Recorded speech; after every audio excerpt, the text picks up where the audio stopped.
Avant Marc Anthony, Alex Rodriguez, Jennifer Garner et Ana de Armas, il y avait Jennifer Lopez et Ben Affleck. Les Bennifer étaient sans aucun doute l'un des plus grands couples hollywoodiens du début des années 2000, et bien qu'ils aient rompu leur fiançailles et pris des chemins séparés en 2004, les tourtereaux se sont retrouvés en mai 2021 et ils ne se quittent plus. Ben et Jennifer ont commencé à passer plus de temps ensemble après que J-Lo et son ex-fiancé Alex Rodriguez aient confirmé leur séparation et quelques temps après, ils ont passé du bon temps dans une super propriété à Miami, au bord de l'eau. Jennifer Lopez, plus connue sous le nom de J-Lo, est une actrice, chanteuse, danseuse, créatrice de mode, productrice et bien d'autres choses encore, qui a connu la gloire dans les années 90 lorsqu'elle a joué le rôle de Selena. Elle a été la première actrice latine à gagner plus d'1 million de dollars pour un film, devenant par la suite l'actrice latine la mieux payée d'Hollywood. J-Lo a été classée par Forbes comme la célébrité la plus puissante du monde et sa valeur nette actuelle est estimée à environ 400 millions de dollars. Quoi qu'il en soit, elle ne compte pas s'arrêter là. Fin 2020, alors qu'elle profitait du lancement de sa ligne de soins J-Lo Beauty, la star a déclaré qu'elle allait continuer à multiplier ses sources de revenus et affirme que la ligne de soins est le rêve de toute une vie, mais que ce n'est pas parce qu'elle travaille sur un empire qu'elle ne va pas en construire d'autres. Salut tout le monde et bienvenue sur cette vidéo. Aujourd'hui, nous faisons un autre house tour sur Living Luxury et nous allons découvrir ensemble quelques propriétés de Jennifer Lopez ainsi que la propriété qu'elle a louée avec son ex-nouveau fiancé Ben Affleck l'année dernière. Mais avant tout, si vous aimez nos vidéos, n'oubliez pas de vous abonner pour aider le référencement de la chaîne et activer la cloche pour ne rien manquer.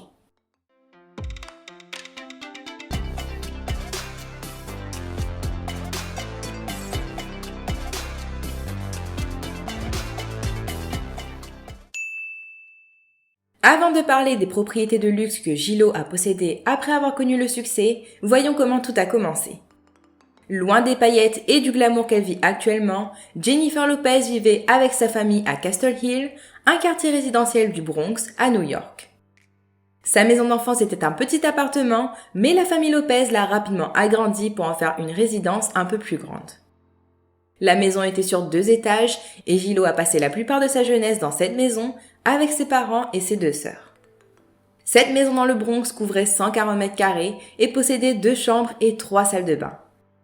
Bien que la maison familiale de J-Lo avait toutes les commodités nécessaires, de nos jours, la taille de la maison de son enfance fait probablement la taille d'une de ses chambres.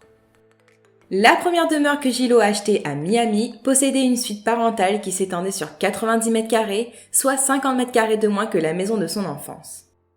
Des palmiers ajoutent de l'intimité au domaine et la maison de style espagnol s'étend sur 1100 mètres carrés à l'intérieur. Son premier manoir en bord de mer compte 7 chambres et 13 salles de bain avec de grandes pièces pour recevoir des invités. Il y avait un ascenseur ainsi qu'un élégant escalier en colimaçon dans l'entrée avec des rampes en fer, tandis que le salon était équipé de canapés en peluche, de sols en pierre et d'une palette de couleurs neutres que J-Lo semble adorer. La cuisine était également parée de couleurs neutres, comme la plupart des pièces de la maison, et disposée d'un grand îlot, de poutres apparentes et d'appareils électroménagers haut de gamme. À proximité, la grande salle à manger donnait sur le parc du manoir grâce à des fenêtres cintrées et un lustre de style médiéval était suspendu juste au-dessus. La suite principale dont je parlais, d'une superficie de 90 mètres carrés, était le résultat de 3 chambres combinées en une seule. J-Lo pouvait profiter de commodités telles qu'une terrasse privée, d'un bureau, d'une salle de sport et d'une salle de bain attenante. À l'extérieur de sa propriété de Miami, il y avait une piscine de 18 mètres de long, un spa, une terrasse en pierre de corail, un cabanon et une cuisine extérieure. Bien que J-Lo n'ait vécu ici que quelques années, cet endroit fut son refuge après sa rupture avec Ben Affleck en 2004. Quelques années plus tard, après que J-Lo ait divorcé de Marc Anthony en 2014, elle a fait un peu de shopping immobilier et elle a acheté ce penthouse à Manhattan pour plus de 20 millions de dollars.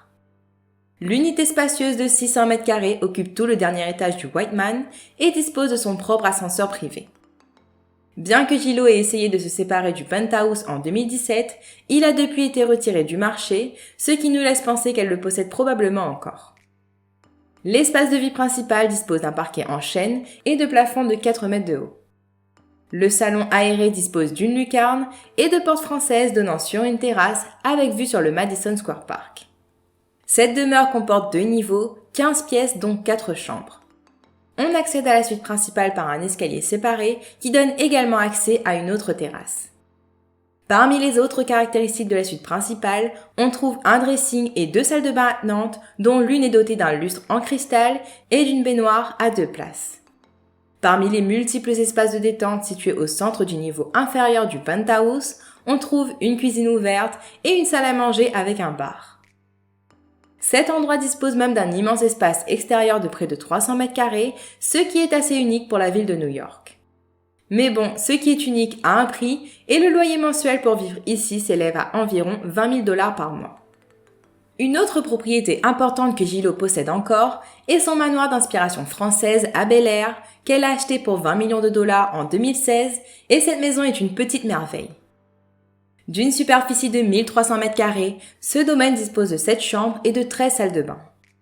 Il y a des équipements épiques comme son propre amphithéâtre extérieur et 2 cottages d'invités sur la propriété.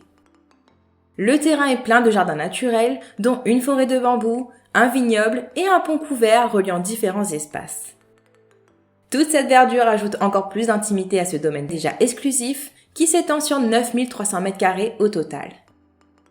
Les intérieurs sont décontractés et conservent les mêmes caractéristiques comme les hauts plafonds, les immenses fenêtres et les poutres apparentes. Il y a des pièces comme une bibliothèque avec des panneaux en bois, plusieurs bureaux pour que Gillot puisse gérer son empire et même une salle de massage pour se détendre.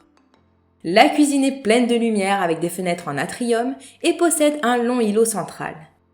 Sa suite principale est sans surprise la meilleure des 7 chambres de la maison, avec une terrasse, une cheminée et un lit à baldaquin.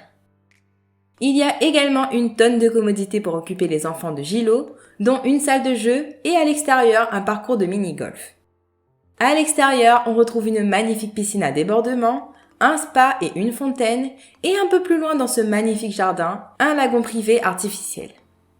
Pour finir ce house tour, je vous propose de jeter un coup d'œil à la maison de vacances épique que Jennifer et Ben ont louée.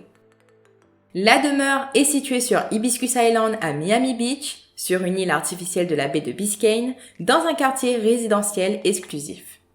La maison est un manoir contemporain à 2 niveaux qui s'étend sur 900 mètres carrés sur un vaste terrain de 2500 mètres carrés.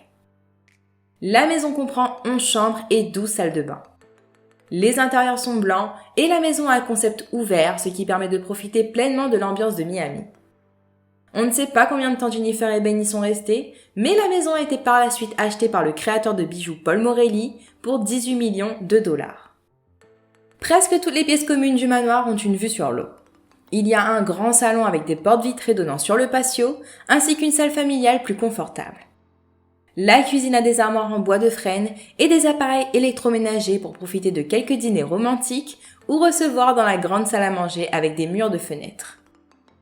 L'entrée principale dispose d'une tonne d'espace ouvert et d'un escalier en verre chic menant à l'étage supérieur.